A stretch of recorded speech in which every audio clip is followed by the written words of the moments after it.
Alors, j'ai eu l'idée d'entreprendre ce business parce qu'avant, je travaillais comme commercial et les résultats que j'avais n'étaient pas favorables de mon côté. Et avec ça, j'avais déjà mes propres clients, j'avais des fournisseurs et il ne me manquait que le financement. Et à partir de là, j'ai eu l'idée d'entreprendre de mon côté et créer ma propre société. Et voilà, j'ai commencé par là. Alors au début, j'ai eu des difficultés parce qu'il fallait les financements. J'avais les projets, j'avais un business plan, j'avais déjà les clients parce que je suis déjà dans le secteur depuis quelques années. J'avais les clients, j'avais le fournisseur et j'avais monté un bon business plan. Et il ne me manquait que le financement. Et à partir de là, on a présenté quelques projets au niveau de la banque. On a gagné quelques concours de financement et on a eu des fonds pour commencer le business.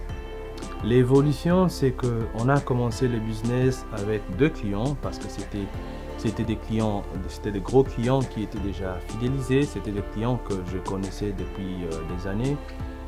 J'avais des bons contacts et avec eux, déjà, on a commencé les premières commandes.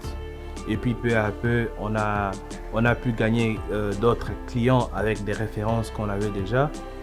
Et chaque fois qu'on gagnait un client, c'était la facturation de plus. Et petit à petit, on a pu avancer avec les clients les clients qu'on gagnait de plus. On a toujours eu des difficultés au moment de négocier avec les clients parce qu'il y a des clients qui veulent payer à 120 jours, à 90 jours. Et comme on n'a pas un financement assez solide, donc on doit supporter, on doit attendre d'être payé à 120 jours, 90 jours. Et ça, généralement, c'est des problèmes qu'on a et que avec les temps, maintenant, on arrive à négocier avec les clients, avoir de bonnes conditions de paiement. Et voilà, de la même façon, on essaie aussi de faire avec nos fournisseurs. D'un côté, on négocie avec les fournisseurs pour avoir des bonnes conditions de paiement. Et de l'autre côté aussi, on négocie avec les clients pour être payés avant les temps. Aujourd'hui, avec l'expérience qu'on a, si on devait faire la même chose il y a 3 ans, 4 ans passés, ça allait être plus facile parce qu'avec l'expérience qu'on a aujourd'hui, on sait déjà comment négocier avec les clients. Au moment de signer les contrats, on sait comment négocier les contrats, les conditions du contrat. On sait comment négocier aussi avec les fournisseurs. Donc, on pense qu'avec l'expérience qu'on a aujourd'hui, si on faisait ça il y a 4 ans, on allait mieux le faire. Oui, exactement. On a commencé une nouvelle ligne de business. On a créé une nouvelle marque qui s'appelle Kitbox. C'est une marque des accessoires de voyage, des accessoires de mode aussi. Il s'agit bien de sacs à dos, de sacs de voyage.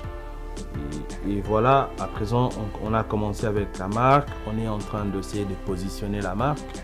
Et nous pensons que d'ici l'année prochaine, la marque sera déjà à niveau mondial. Le futur de la société, déjà, on peut dire que on attend la fin de la pandémie et on doit voir comment est-ce qu'on va évoluer après la pandémie. On doit d'abord récupérer tous les business qu'on a perdus avec la pandémie et après ça, on verra dans quelle mesure on va essayer de diversifier dans différentes lignes de business. Et aussi, l'idée aussi, c'est de pénétrer différents marchés aussi, l'Afrique par exemple, l'Amérique, et essayer de nous diversifier un peu dans différents marchés. Alors nos objectifs, c'est bien ça. Premièrement, nous récupérer après la pandémie. Deuxièmement, nous implanter au niveau mondial dans différents marchés, en Afrique, en Amérique. mais aussi en France. Et pour ça, on essaie un peu de tout réorganiser l'équipe pour pouvoir arriver à cet objectif-là et voir après la pandémie comment comment mettre tout ça en marche. Alors les jeunes aujourd'hui, ils n'arrivent pas à entreprendre parce qu'il y a manque d'informations, il y a manque aussi de formation, mais aussi il y a cette peur-là à entreprendre. Et aussi, bien évidemment, il y a aussi le problème des financements. Les gouvernements et les banques ne facilitent pas aux jeunes aujourd'hui quand ils ont de bonnes idées au moment d'entreprendre. Ils n'ont pas cette facilité-là de pénétrer les circuits. Donc moi, je recommande plus aux jeunes de ne pas avoir peur. Si tu as une idée, essaye de mettre cette idée dans un business plan, essaye de participer dans des organismes, des associations, des entrepreneurs et être surtout bien encadré. Alors, je n'ai pas peur à l'échec. Normalement, moi, je pense qu'on peut échouer la première fois, la deuxième fois, et puis la troisième fois, on arrive à réussir. Donc, moi, je recommande aux gens de ne pas avoir peur à l'échec. Et tu peux échouer aujourd'hui, après-demain, tu réussis aussi. Donc, dans ce sens-là, moi, je n'ai pas peur. Déjà, j'ai échoué plusieurs fois. Et là, je continue toujours. Donc, c'est l'unique façon d'arriver à ces objectifs. Continuer, même s'il y a des échecs, continuer à lutter et à avancer. Je m'appelle Moussa Kimputu. Je suis originaire de la République démocratique du Congo et je vis actuellement à Barcelone. Ça fait de cela 15 ans. Je suis le directeur général de la société MKT Asian Sourcing et de la marque Kitbook.